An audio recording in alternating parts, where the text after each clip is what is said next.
guys, welcome to another ASMR Retro. Since Valentine's Day is around the corner, and since I just saw the Birds of Prey movie yesterday, I thought why not take a look at this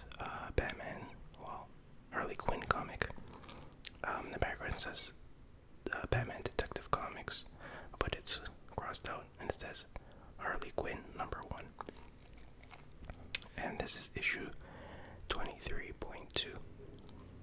And of course, it's DC Comics. And by the way, I thought that the Harley Quinn movie, the Birds of Prey movie was pretty good. I found it entertaining. It's not perfect as its issues, but overall it was an enjoyable movie. So, and the connection to Valentine's Day is, of course, Harley Quinn is basically a love story if you think about it. But anyways, that's kind of a loose connection there. But and just keep in mind, I'm not an expert with comics, especially when it comes to DC Comics. I do collect a lot of comics and I read them all, but I have a really poor memory, so it's hard for me to remember characters and stuff like that. So let's get started.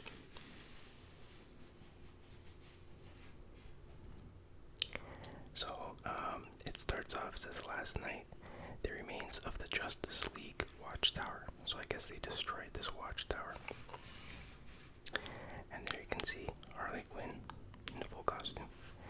And she says, so I'm finally out of the Suicide Squad. All the heroes have disappeared, and this is what we get. Meetings, plans, the secret society of stupid villains has a convention.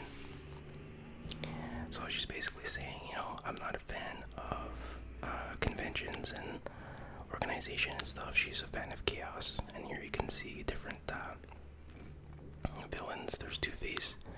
There is Mr. Freeze. That looks like Deadshot is his name. That's Starface McGee. No, I made that up. I don't know who that is. But I'm gonna call him Starface McGee if I ever see him again. She's attracted to the craziness of life, so she just takes off on her own in her pink Cadillac. And she says, I prefer my own brand of chaos, and that wasn't it. Better off in Gotham. So you can see her sitting there in Gotham. All the buildings. No squad now, no mission, no team. All the things I hated are gone. I'm back to my old life.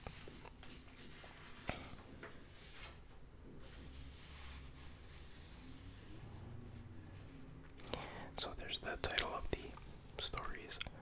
Harley Lives. So here you can see she's making out with the Joker. So she's remembering her old lives. There is a me that craves purpose.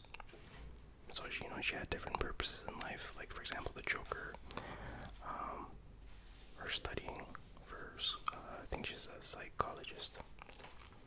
Or she was. There was a me that craved something.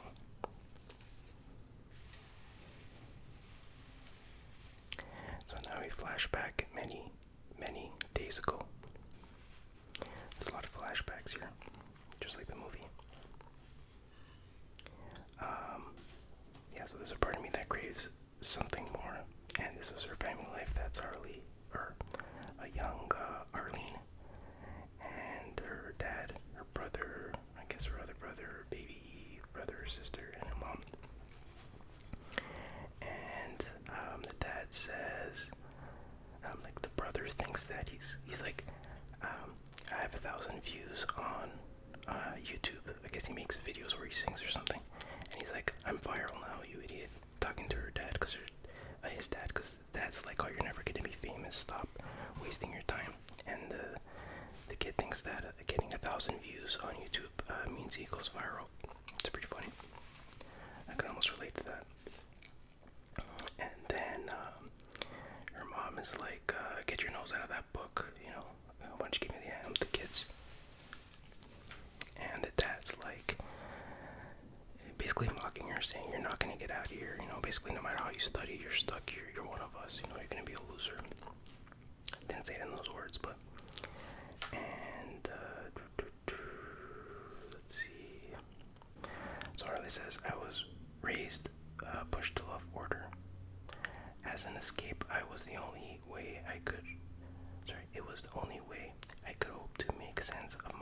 existence to avoid the insanity all around me, the insanity of her family. And there's her acceptance letter to, I guess, or no, a letter of recommendation from the dean. And then she basically started working at Gotham Hospital, and you can see just like random people that she's helping that have different issues.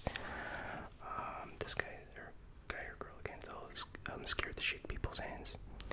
He's afraid of fingers, and this person is apparently afraid of dogs and cats. And Harley's like, it was easy to help these people. It was too easy. She wanted something more extreme. So you can see she's going to Arkham Asylum with lightning bolt. So she's gonna try to help the criminals, insane criminals in there. So here you can see her inside the prison, trying to help different criminals with their psychological issues. And there's Two-Face, the Riddler, the Joker, and she says she was having trouble reaching them, getting through to them, and she felt like there was a barrier in between them, a physical barrier. So she decided to overcome that barrier by becoming one of them. So she dressed up like a criminal, and she walked around the prison as if she was some criminal mastermind. And she says, I let myself go. All of the order, the regimented thinking, everything, I just filed it away, locked it up, and opened the door.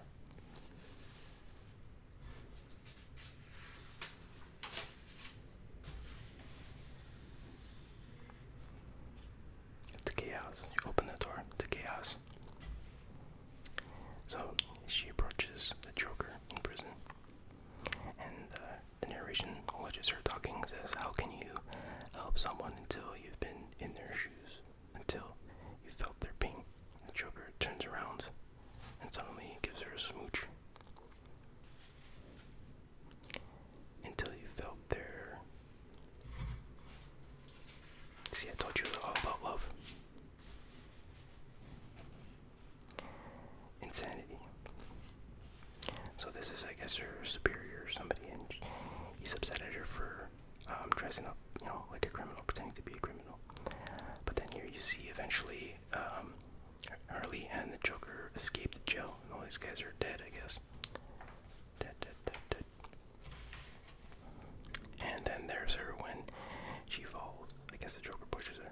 I don't know the origin story, to be honest, but she falls into the toxic waste here. And then she becomes officially Harley Quinn. And then she says, I was finally free to forget, to play for fun, to play crazy, to play dumb. Which is interesting. I never thought about it that way. I wouldn't say she's dumb, but sometimes the way she talks kind of sounds like she's not smart. I just kind of assumed that the toxic waste, just messed up her mind, and she's crazy. I never saw her as dumb. But, yeah, that's kind of interesting that she's just playing dumb. And then, yeah, you can see them kissing, and she has a, what do you call that thing? Like a blade of glass to his neck, and he's like pulling her hair. And she says, oh, Mr. J, you know just how to treat a girl.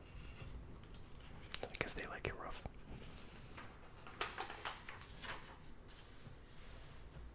Oh, by the way, I forgot to say that this issue is from November 2013. Just remembered that. Okay, so this is after she's,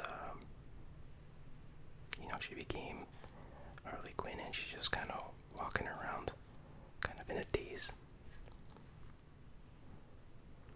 And she says, Joker, hard to forget you're first, and they never would. Like the loving parent who raises you right, you never forget those lessons. And then she sees these schoolgirls in their uniform, and they're just giggling and talking about whatever girl stuff. And then she just walks behind them and just bashes them with this. It looks like a sword, but I think it's supposed to be a bat, a very thin bat. And then she takes their leggings. So one so she takes one of each. And then she sees this jogger, and obviously she beats her up and takes her shorts. It's funny how all these people she's stealing stuff from are wearing the same color scheme. And then you can see this guy, he's like eyeballing her, and his girlfriend's like, "Excuse me, what are you looking at?" So then she's walking by this pawn shop, and there's this, I guess, working girl trying to get a customer here, and she says 20 for that. And then, oh, that was my phone, sorry. So then she looks in the mirror of the pawn shop, and she sees the big hammer, wooden hammer. And she says, "Oh, pretty." So she breaks the glass, takes the hammer. That's just an ad. Another ad. Okay, so many ads. And then she approaches the working girl, and the guy, I think, says, "Hey, what are you?" Sorry about that, I had to shut my phone off. I'm just way too popular today. Too many interruptions. So anyway, yeah, crunch, crunch, crunch, crunch, crunch, crunch. She just knocks the girl over. The guy's like, "Hey, what are you doing?" And then she says, "Strongman contest." So she obviously bashed his head in with the hammer. And she takes the girl's, thingy, whatever you call that. So now she's at Clown Burger. And the sign says, "You'll fall madly in love for our new blah blah blah." Can't see the whole sign. I thought that was gonna be something funny, but it wasn't. And someone from inside says, "I don't think I can do that." And Harley says, "Come on, sweetie, just give it to me. Nobody's looking. It ain't against the law or nothing." And he says, "I'm scared." So I guess you wanted. Wait, what did you come in here for? Free food? I don't know. We'll find out maybe. And she says, "Oh, you're cute.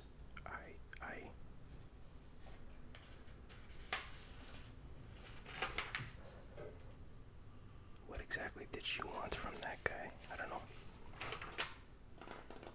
Trying to figure it out. She took something for her outfit, or I don't know. I haven't seen it. Oh, this thing. I don't even know what you call that. Clown bib, clown doily. I don't know. And so there she is, jumping through the mall, and there's all kinds of cops. Cop, trying to shoot at her. This guy's missing wildly. Where's this guy shooting? I don't even know. It's a nice artwork here. And the narration says, "I was done living a regimented life. Grades, work, money, banks. I was going to start living, treating life like one big buffet, and all you can eat food fight." So now this is 3 days ago from the present. And there's this, okay, I guess that's Gotham, and it says, "Seems like forever since those early days, and now I watch great people go about their beige business." That's interesting. "Slowly blending out the minutes of their existence." And then you can see some businesswoman talking to somebody from Ace Novelties. She wants a new shipment of some kind of product. And the guy says, "But I'm not sure we can hit your guarantees or your quantities in the allotted time." And she says, "That's what 10% is for, Joe. Don't make me take my business elsewhere." So that'll make more sense later, I guess.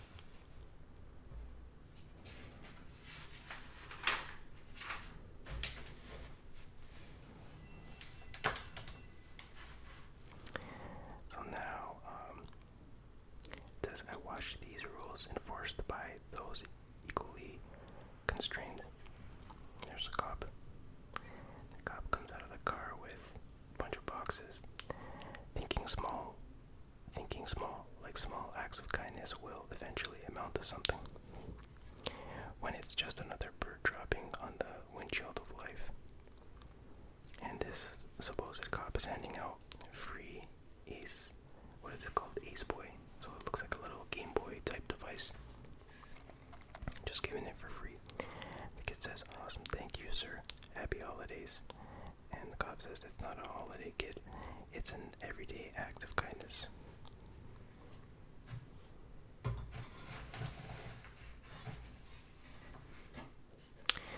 So, now these kids are going nuts because there's free Ace Boys. Every kid is getting a free Ace Boy. And at this point of reading this, I'm like, oh, maybe. Well, obviously, this cop, well, you find it out. Well, sorry, let me just keep reading. I'll explain what I was going to say in a second. So, this is the police station, and there's a bunch of cops and whatnot. And she says, "I graduated the top of my class. They put me in a box.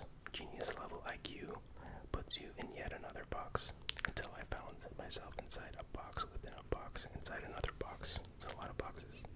And she says, "I hate boxes." How could you hate a box? They have so many uses. So then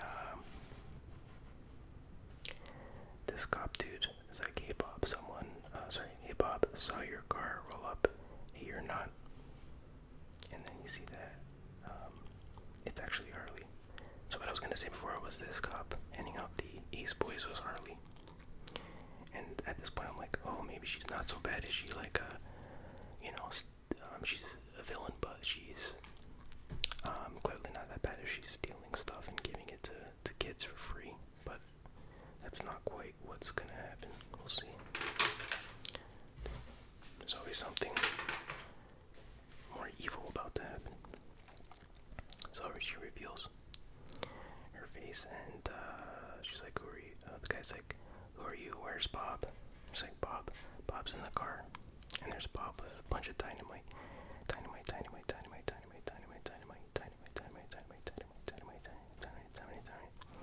Endless sticks of dynamite. So then Harley lights the fuse. Actually, there's a scene kind of like this in the movie where she approaches a cop dude at the police station in the window, but it doesn't quite play out the same. So anyway, she throws the dynamite and says, "Make a wish." And everyone's freaking out, it's gonna blow. O-O-O-O-O-O-M. So she's not so good after all. And it gets worse.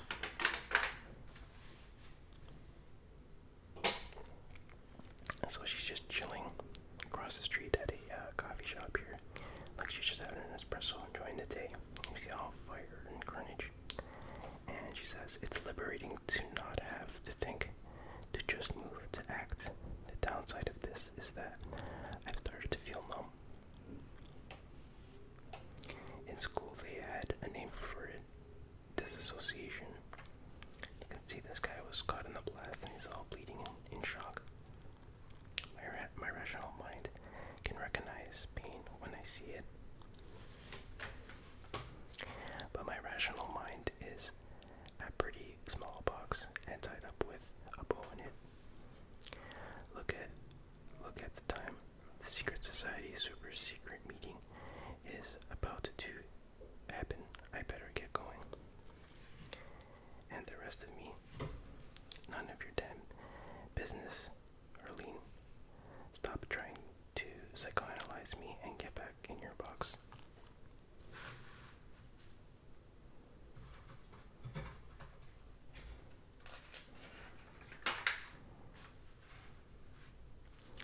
So now back to the present time where she's sitting.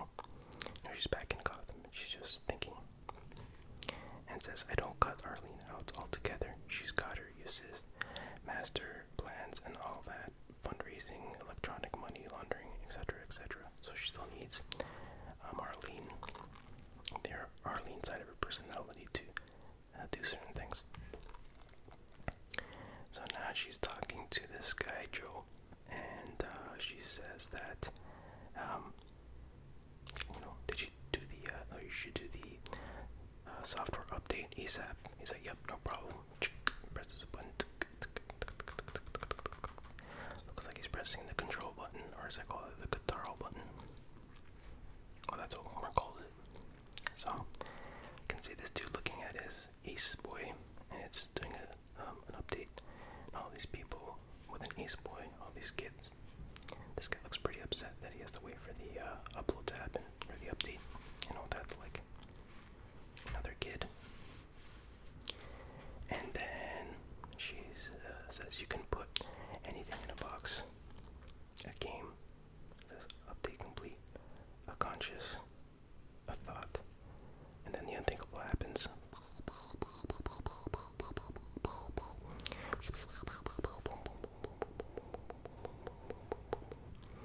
So yeah, they just blew up a bunch of people and kids. That's pretty insane. I didn't know comic books were that dark these days. I mean, it's from 2013, so it's not exactly new, but yeah, it's pretty dark for a mainstream comic. Hate. So yeah, you can put anything in a box. A game, a thought. Hate. And then someone says Joker doesn't care about you, Harley. So you went do a lot of work for nothing.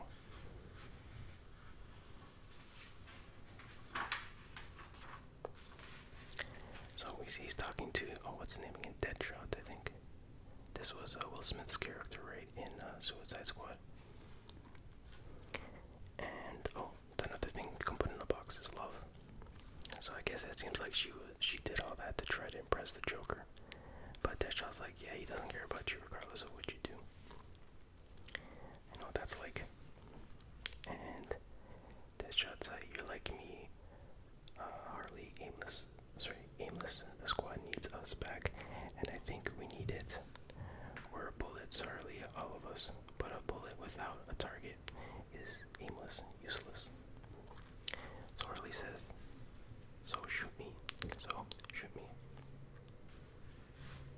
And then it says, to being continued in Suicide Squad number 24, a tie-in of Forever Evil.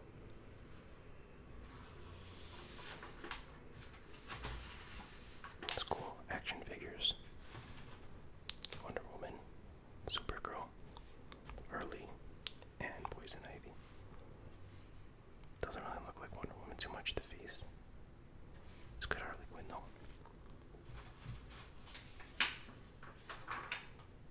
And that's it. Those are just different comics, I think this month, or something like, not this month, but when this comic came out, they had a cover for, or a comic book for each villain. Or, not each villain maybe, but a lot of the villains. I don't know if they're all tied to Batman or not. I had a few of them. Speaking of Batman.